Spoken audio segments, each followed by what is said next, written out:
Untuk siapapun yang berhadir, mari kita baca suratul Fatihah untuk Sayyidina Muhammad sallallahu alaihi wasallam. Untuk imam ini, pengarang kitab ini Al-Imam Al-Arif Billah Ibn Atha'illah Sekandari.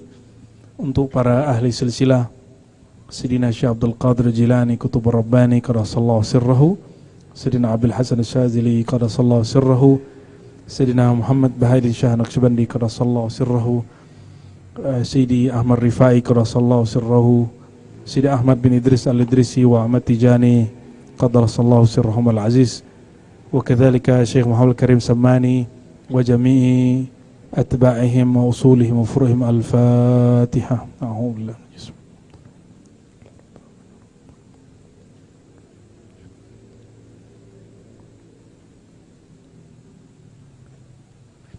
Ya, mari kita luruskan niat untuk mempelajari ilmu-ilmu tentang Allah Subhanahu wa taala. Tafadhal, Buya Rahmat.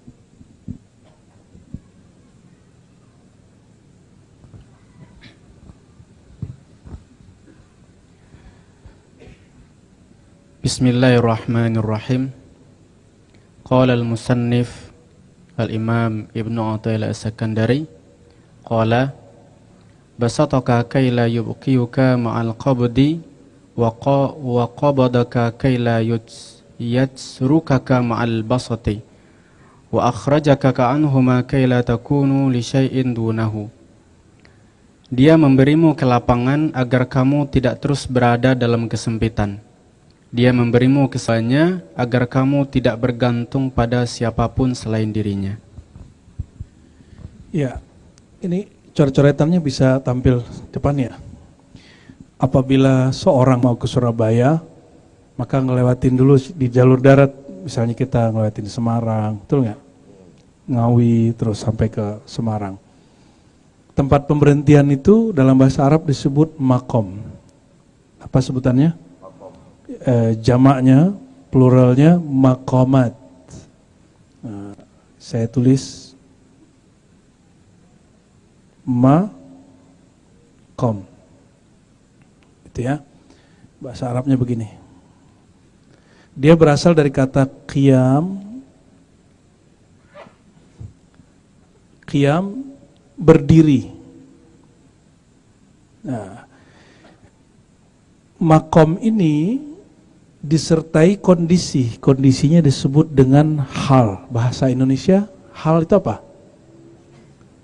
Apa halmu apa gitu? Hal itu artinya apa bahasa Indonesia? Alasan. No. Masalah. Perihal. Kondisi. Kalau orang Arab nanya kaif haluk? Apa halmu? Apa keadaanmu? Lalu kita jawab ana bi khair. Aku baik, ya. Jadi ada suatu kondisi yang meliputi makom itu kita sebut apa? Hal. Jamaknya ahwal. Ahwal, ya. Oke, nyambung? Ya. Jadi setiap seseorang melakukan perjalanan, dia akan mengalami makom dan hal. Makom kondisi yang stabil, kondisi yang tetap, tapi tolong diingat, Semarang itu berpindah nggak ke Surabaya? Nyambung? Paham? Makom itu tidak berpindah, yang berpindah orangnya.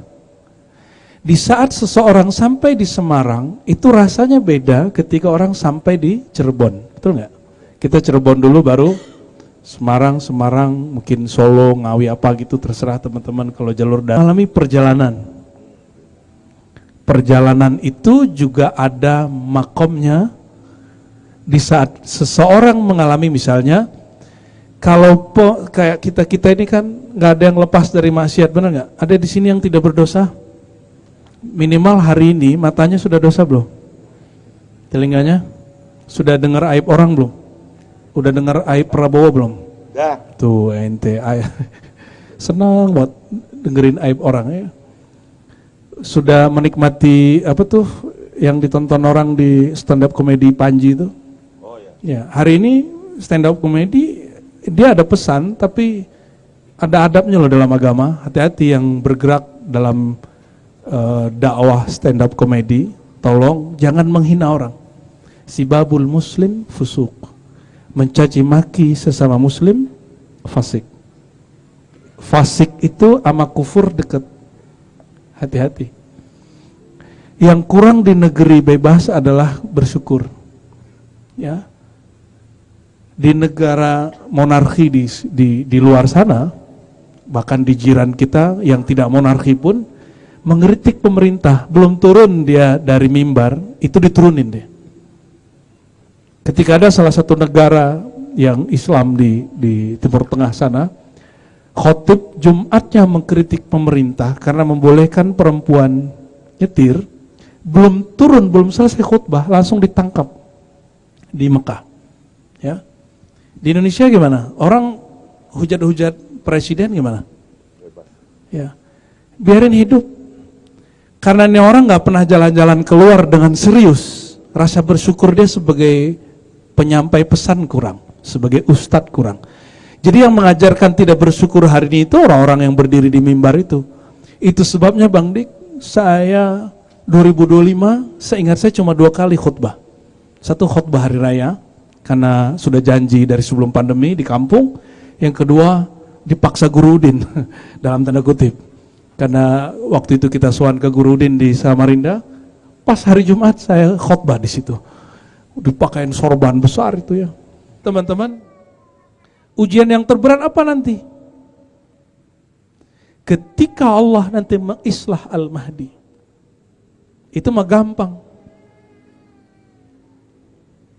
Benar gak? Kalau sudah diislah. Tapi masalahnya antum nanti akan lihat, nanti banyak orang mengaku dia diislah oleh Allah. Gimana cara taunya nanti? Saya ini orang yang sudah diislah, diperbaiki semalam. Ngaku-ngaku, nanti banyak. Semuanya ngaku, dari semua yang ngaku ada satu yang asli. Maka Nabi mengatakan, la nabiyya ba'di. Tidak ada lagi nabi setelah aku, ya. Tapi setelahku akan muncul salasuna dajjalun, 30 dajjal, 30 pembohong, semuanya mengatakan ana Rasulullah, semua mengatakan aku utusan Allah atau aku Al-Mahdi. Kira-kira begitu. Ya. Kira-kira nih, kalau itu terjadi, dari 30 itu ente ikut yang siapa? Gimana cara mengetahui dia di Islam?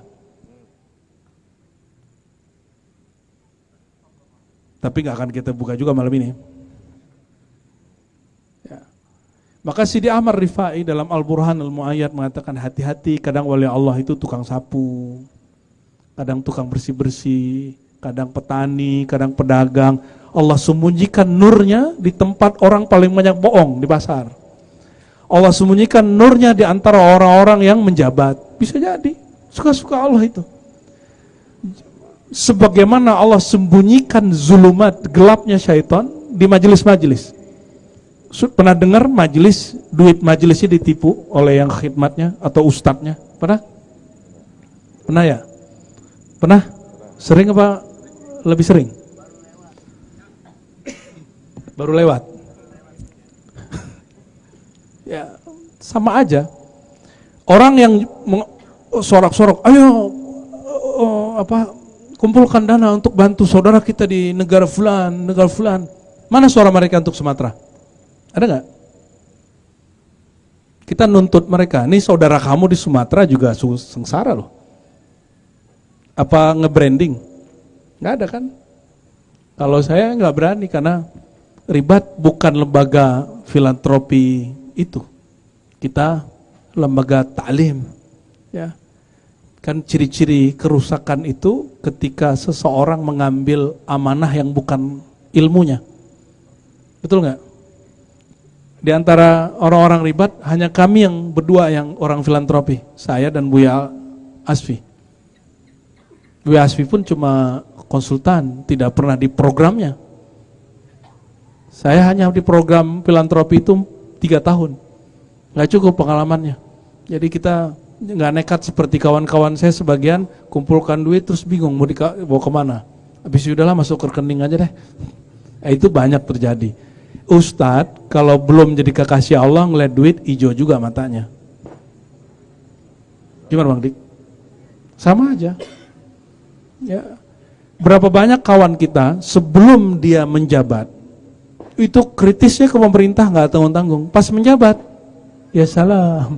Ya, itu yang sekarang diem aja di Senayan itu kan dulu mahasiswa yang ngeritik pemerintah. Sekarang diam-diam aja. Ya. Jadi orang kalau sudah memakan hal yang dulu dia kritik itu dia nggak berani ngomong, nggak semudah bicara. Oleh karena itu, memang lebih enak kita independen, betul nggak? Maka Al-Fakir tidak terlibat dengan ormas manapun, jadi saya tidak ikut ormas manapun, walaupun secara budaya, saya ngajinya di Perti, Bapak Ibu, Persatuan Tarbiyah Islamiyah di Sumatera. Secara sanad saya juga nyambung ke NU, saya ngaji tafsir makna dulu ke ulama Muhammadiyah di Padang, tapi saya memilih untuk tidak aktif di ormas manapun. Ya. Karena kalau kita sudah di ormas, kita biasanya bela ormas, bukan bela al-haq. Hujan gak? Ya, hujan juga gak apa-apa ya. Nanti bedaknya luntur. Kembali, al-basat al-qabad. Basat itu waktu seseorang dia tidak diuji dengan kesusahan, dia diuji dengan kelapangan. Bang Dik sakit, berarti Bang Dik sedang qabad. Betul? Tapi orang seumur Bang Dik punya tanah seluas ini nggak di Tangerang Selatan? Teman-teman. Berarti secara materi Bang Dik itu basat. Allah sedang lapangkan. Oke? Ada yang sakit? Ada yang sakit hari ini? Malam ini? Sakit hati? Nggak masuk. Itu urusannya hati ente nggak beres. Ada yang kantongnya sakit? Itu berarti sedang qabad. Sedang qabad. Kata Syekh Abdul Qadir Jilani, sesusah apapun hidupmu, jangan pernah menghinakan dirimu dengan meminta-minta. Gak makan ya gak makan, ya sudah. Zikiran aja. Sholawatan aja. Ya. Jangan sampai nanti ada masa nanti paceklik 3 tahun sebelum Al-Mahdi dan Ad-Dajjal bertempur itu paceklik seperti Rasulullah pernah 3 tahun hanya makan dedaunan sama kulit-kulit pelepah kurma. Sahabat-sahabat hanya makan begitu dan mereka nggak menjadi zindik, mereka nggak ngomel-ngomel, ya, nggak ngomelin menterinya, ngomelin presidennya, nggak usah begitu. Hadapi sendiri. Orang itu nggak akan pernah merasakan apa yang kita rasakan itu, nggak akan pernah. Tetangga aneh, tetangga kita seneng, kita susah. Segimanapun kita nunjukin susah ke dia nggak akan paham apa yang kita alami. Nggak usah cari perhatian makhluk, cari perhatian Allah saja. Ya. Dan pernahkah Allah tidak memperhatikan kita? Itu pertanyaannya. Coba saya tanya, pernahkah Allah tidak memperhatikan kita? Pernah nggak? Terus kenapa ada yang mengatakan Tuhan tidak adil? Atau mengatakan sepertinya Allah sedang tidak baik dengan aku? Emang Allah pernah nggak baik? Orang begitu ulang syahadat. Ulangi semua syahadatnya. Makanya kita diribat sebelum sholat, sebelum zikir, semuanya ulang syahadat. Karena siapa tahu ada kalam kufur, adab kufur. Nah, ini yang disebut oleh Imam Nawawi. Orang menjadi kufur atau salah adab di saat susah, ya, itu dimaklumi. Wajar dia lagi susah. Yang tidak dimaklumi itu adalah ketika dia sedang senang. Dan dikatakan di sini, ya, al-bastu mazallatul arifin. Keadaan lapang, nikmat luas, ya, nikmat berlimpah, antum dipuji-puji orang, mungkin karena solehnya, ilmunya, apalagi Bang Dik ini pernah dipuji-puji orang tahun berapa Bang Dik? Dari tahun berapa ke berapa? Yang lagi ngiklannya mahal itu? Iya, Extra Joss tuh. 2002 sampai 2006. Lama bener itu. Lama kan itu? Tapi berasanya bentar kan kalau diingat, 2 detik selesai. Di saat itu kebayang nggak sekarang ini? Nggak kebayang. Maka orang di saat dia seneng, kemungkinan dia lalai itu lebih mudah daripada dia lagi susah. Paham nggak maksudnya? Maka murid yang sadik, murid yang sungguh-sungguh kepada Allah, mengikuti gurunya, mereka lebih memilih hidup banyak ujian daripada hidup banyak pemberian. Nyambung? Berat. Di hikam ini tertulis. Apa tulisannya? Musibah itu hari rayanya para murid. Di kitab ini loh. Kalau tidak mau diuji dengan kehilangan kekurangan, berbagilah saat punya.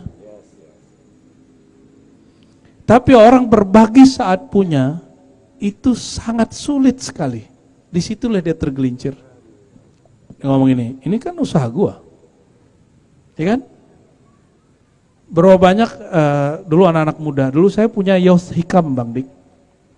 Youth Hikam itu kajian. Jadi hikam yang sekarang ini salah satu bentuk metamorfosis dari beberapa bentuk kajian-kajian hikam. Dulu ada hikam tua, ada hikam muda gitu. Jadi saya bagi 2. Yang hikam muda, pernah dulu kita jelaskan tentang bab takdir.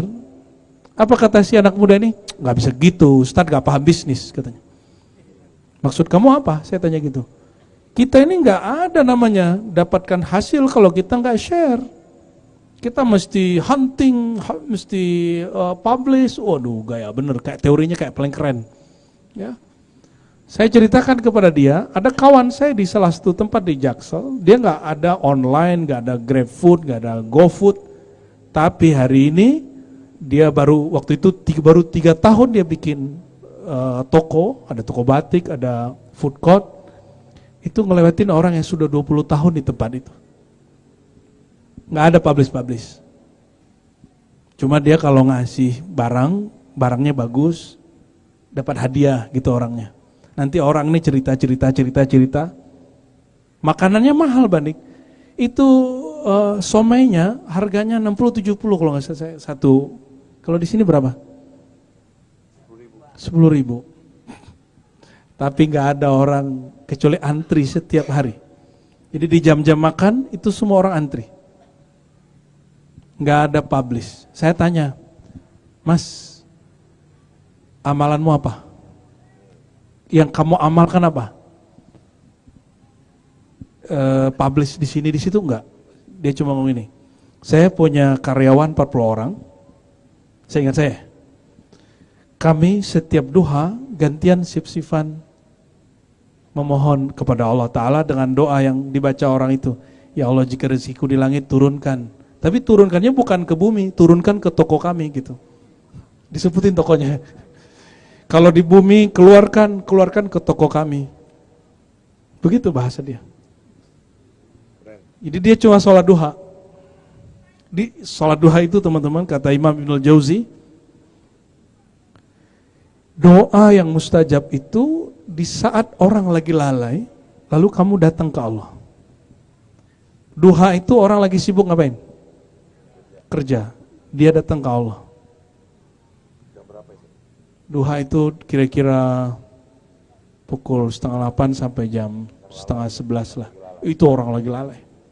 Ada yang lagi jalan di jalan, ada yang di kantor, ada yang lagi meeting, ada yang mitung, ada yang mutung, apalah itu ya. Ada yang lagi tidur ya. Bener gak? Ada yang lagi nonton, ada yang lagi main handphone, semua itu lalai. Ustadz aja lalai kok. Semuanya lalai kita, jam-jam segitu lalai. Di saat itu dia datang ke Allah. Jangan antum mengira Allah itu kalau banyak orang minta terus Allah itu kemudian inden gitu, enggak. Adakah orang inden dapat cahaya matahari? Ada enggak? Enggak ada. Tinggal dia datang ke tempat terbuka, sinar matahari kena. Sama dengan itu. Kapankah seorang dapat sinarnya Allah, nurnya Allah, rezekinya Allah? Carilah space atau poin, titik yang di situ sinarnya berlimpah. Makanya kalau antum ada yang jualan, jangan jualan hanya di malam hari. Jualan itu ya siang. Walaupun online, tetap online itu kasih time sampai jam 7 sore, walaupun antum 24 jam. Kenapa? Kata Imam Ahmad, ya, ketika anaknya tidur pada subuh, wahai Ananda, rezeki sedang Allah turunkan berlimpah, kenapa kamu tidur? Ini bukan hadis Nabi ya, ini kalam Imam Ahmad bin Hanbal.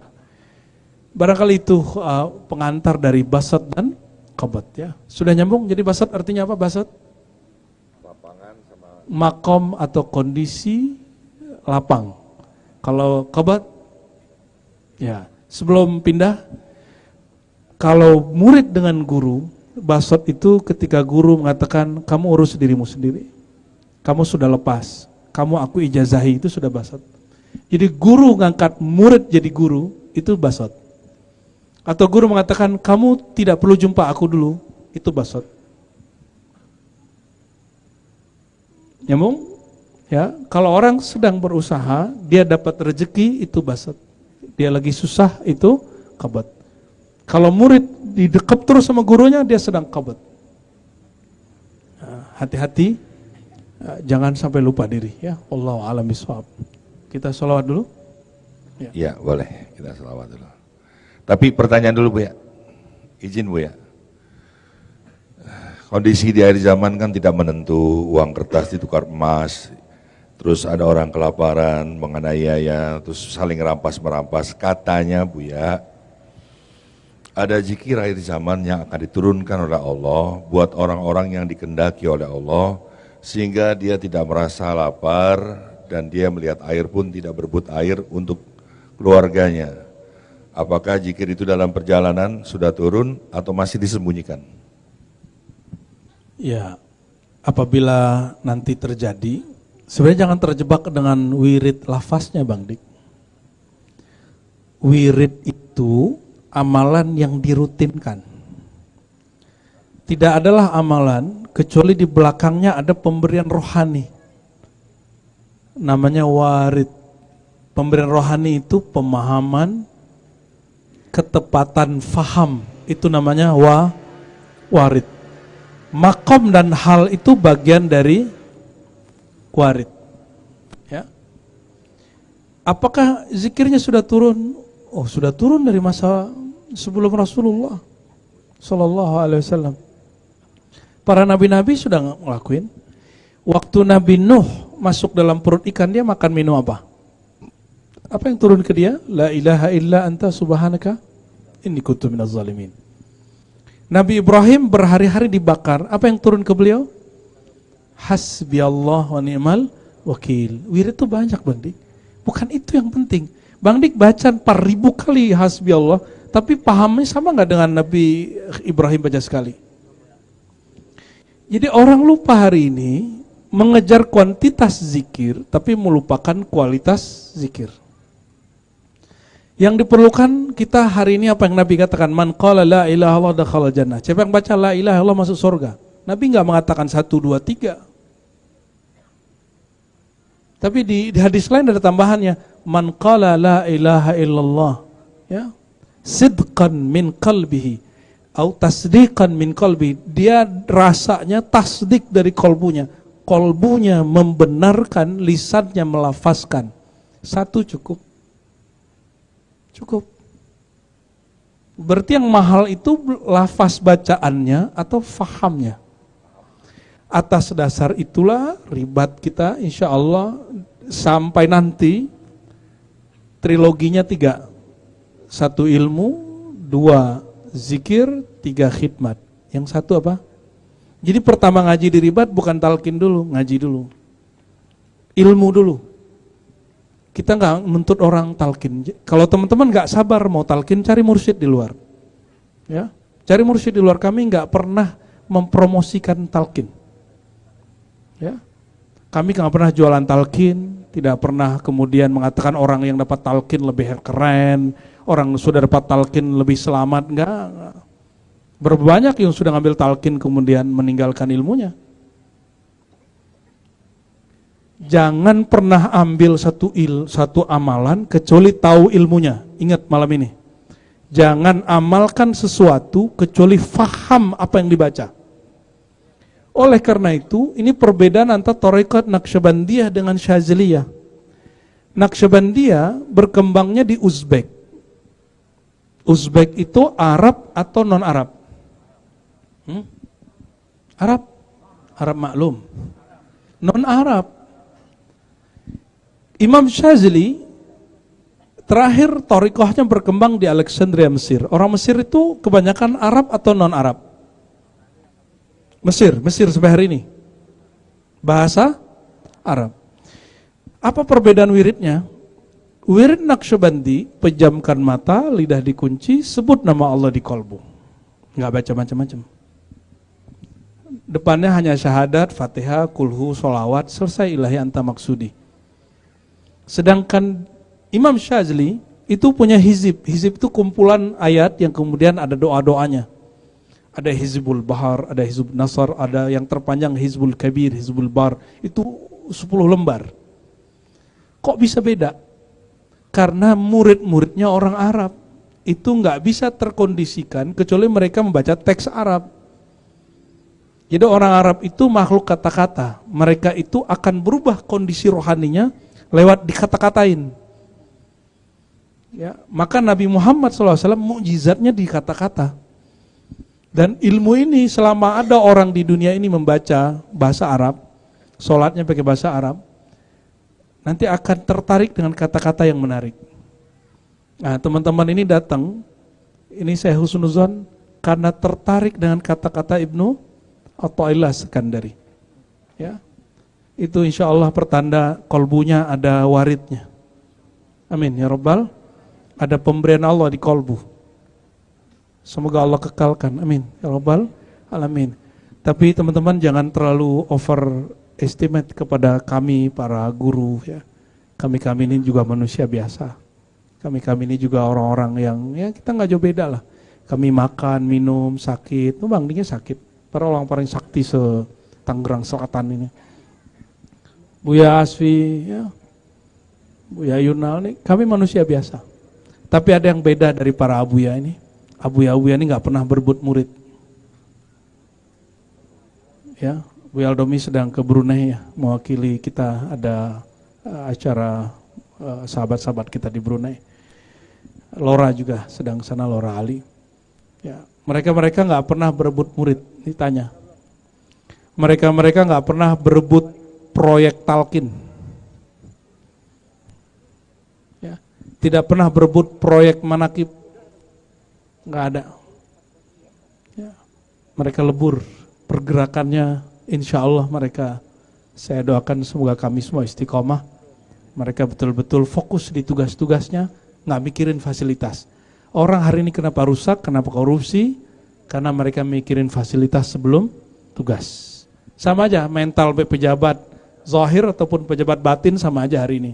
Ya, yang ngemban kemursidan, talqin, yang dibayangkan fasilitas, fee. Itu yang merusak semua majelis. Kalau nggak fee, fu, apa fu? Fulus, bukan fulus. Popularitas. Maka orang sibuk bikin gimmick. Di kita biasa aja, hari pakai serban, kita pakai imamah, pakai yang gulung-gulung, kayak roda Vespa itu. Tapi kami nggak ikut roda Vespa, kami ikut Nabi Rasulullah SAW. Itu yang kami amalkan itu ada sanadnya. Antum jangan salah. Tasbih yang dipegang buya-buya itu ada sanadnya ke Imam Hasan Al-Basri, ke Abu Hurairah. Sorban kami itu bersanad sampai kepada Rasulullah SAW. Sarung ini walaupun berwarna, ini sanatnya ke lasem dulu.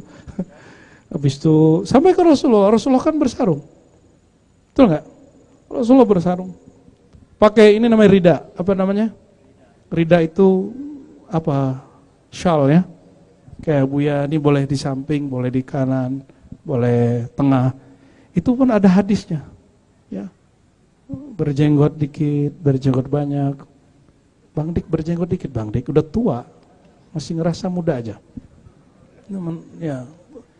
Kita cowok-cowok ribat, saya menganjurkan semuanya punya jenggot walaupun tipis. Rapih. Jangan kayak keris. Ya. Yang rapih. Keris yang itu nggak bisa bayar makanan. Keris yang satu lagi bisa. Allahumma sholli ala Muhammad. Terima kasih Bu ya. Gitu Bang Dik ya. Wallahu a'lam.